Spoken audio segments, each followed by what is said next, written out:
کتاب فطرت کے سر ورق پہ جو نام احمد رقم نہ ہوتا، کتاب فطرت کے سر ورق پہ جو نام احمد رقم نہ ہوتا، یہ نقش ہستی ابھر نہ سکتی وجود لوح و قلم نہ ہوتا، فلک نہ ہوتا، زمین نہ ہوتی، عرب نہ ہوتا، عجم نہ ہوتا، یہ محفل کن فقہ نہ ہوتی وہ جو امام حرم نہ ہوتا۔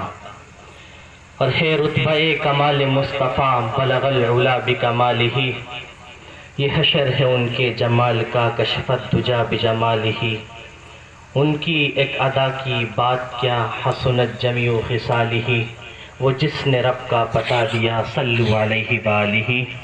آپ لوگ بھی ایک مرتبہ درود شریف پڑھ لیجئے، اللہم صلی علی محمد النبی الامی وعلی آلہ وسلم تسلیما کثیرا کثیرا۔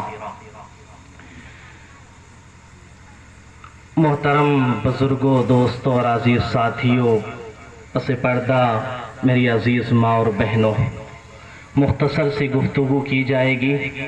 آپ سے اس سے پہلے میں گزارش کروں گا کہ جتنا سننا آنکھوں کی اور دل کی بیداری کے ساتھ سننا، کہیں ایسا نہ ہو کہ کہا کچھ گیا تھا اور سنا کچھ گیا تھا۔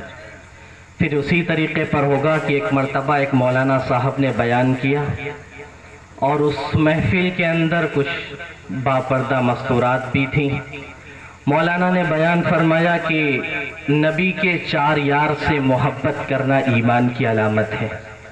نبی کے 4 یار حضرت ابو بکر صدیق رضی اللہ تعالیٰ، حضرت عمر فاروق رضی اللہ تعالیٰ، حضرت عثمان غنی رضی اللہ تعالیٰ اور حضرت علی رضی اللہ تعالیٰ۔ اب اس میں کچھ اس جلسے میں، اس محفل میں کچھ عورتیں بھی آئی ہوئی تھیں جن کا باتیں زیادہ ہوتی ہیں، سننا بہت کم ہوتا ہے۔ کچھ ہمارے نوجوان اور بزرگوں کا بھی ماحول یہی رہتا ہے، اس لیے میں پہلے ہی آگاہ کر رہا ہوں کہ ایسی کنڈیشن نہیں ہونی چاہیے۔ جب مولانا نے بیان کیا کہ نبی کے 4 یاروں سے محبت کرنا ایمان کی علامت ہے، تو نبی کے تو وہ بھول گئی، لیکن آگے یاد رہا کہ 4 یاروں سے محبت کرنا ایمان کی علامت۔ اب وہ گھر پہنچی ہے، پروگرام پورا ہوا، دعا ہو گئی، گھر پہنچی، اب تو میاں وہ شوہر سے لڑنے لگی اور کہا کہ تم تو کہتے ہو کہ ادھر ادھر باتیں نہ کیا کرو، کسی سے یاری نہ کرو، کسی سے دوستی نہ کرو۔ رات میں بیان سن کے آئی ہوں، مولانا نے کہا کہ 4 یاروں سے محبت کرنا ایمان کی علامت۔ یعنی نبی تو بھول گئی، وہ اسے بس یاد رہا کہ 4 یاروں سے محبت کرنا ایمان کی علامت ہے۔ کہا کیا گیا تھا، سنا کیا اس نے، پھر عمل اسی طریقے کا ہوگا۔ میں کہوں گا کہ پیاز حرام ہے، آپ سمجھ لینا کہ پیاز حرام ہے۔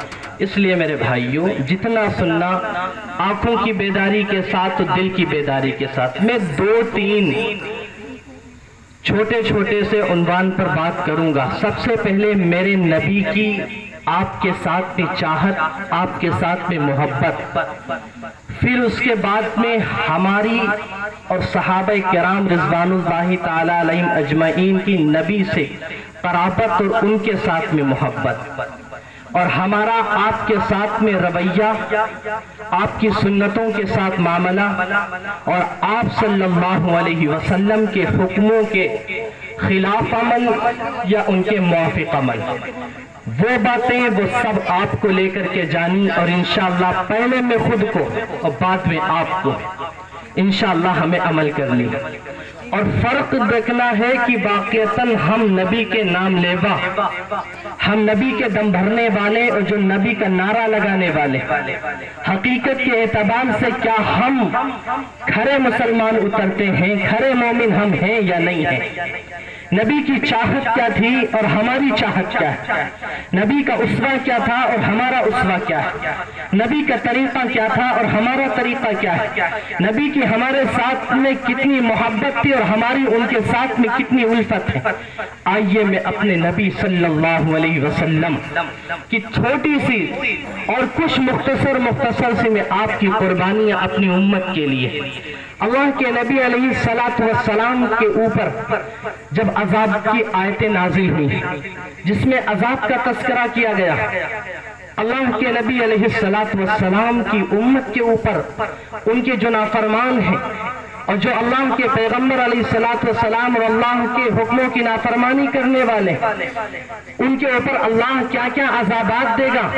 جب جبرائیل علیہ الصلوۃ والسلام اللہ کے پاس، اللہ کے نبی علیہ الصلوۃ والسلام کے پاس میں آتا ہے کہ اللہ کے نبی علیہ الصلوۃ والسلام سے میرے بھائیوں رہا نہ گیا۔ کس کے لیے؟ امت کے لیے۔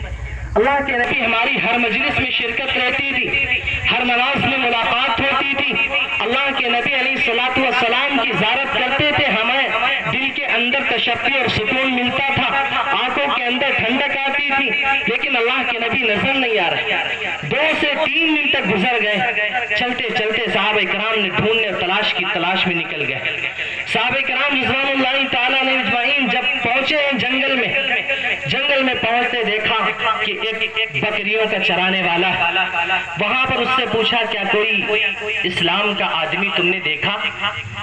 کوئی ایسا آدمی دیکھا کہ جو اپنے آپ کو مسلمان کہتا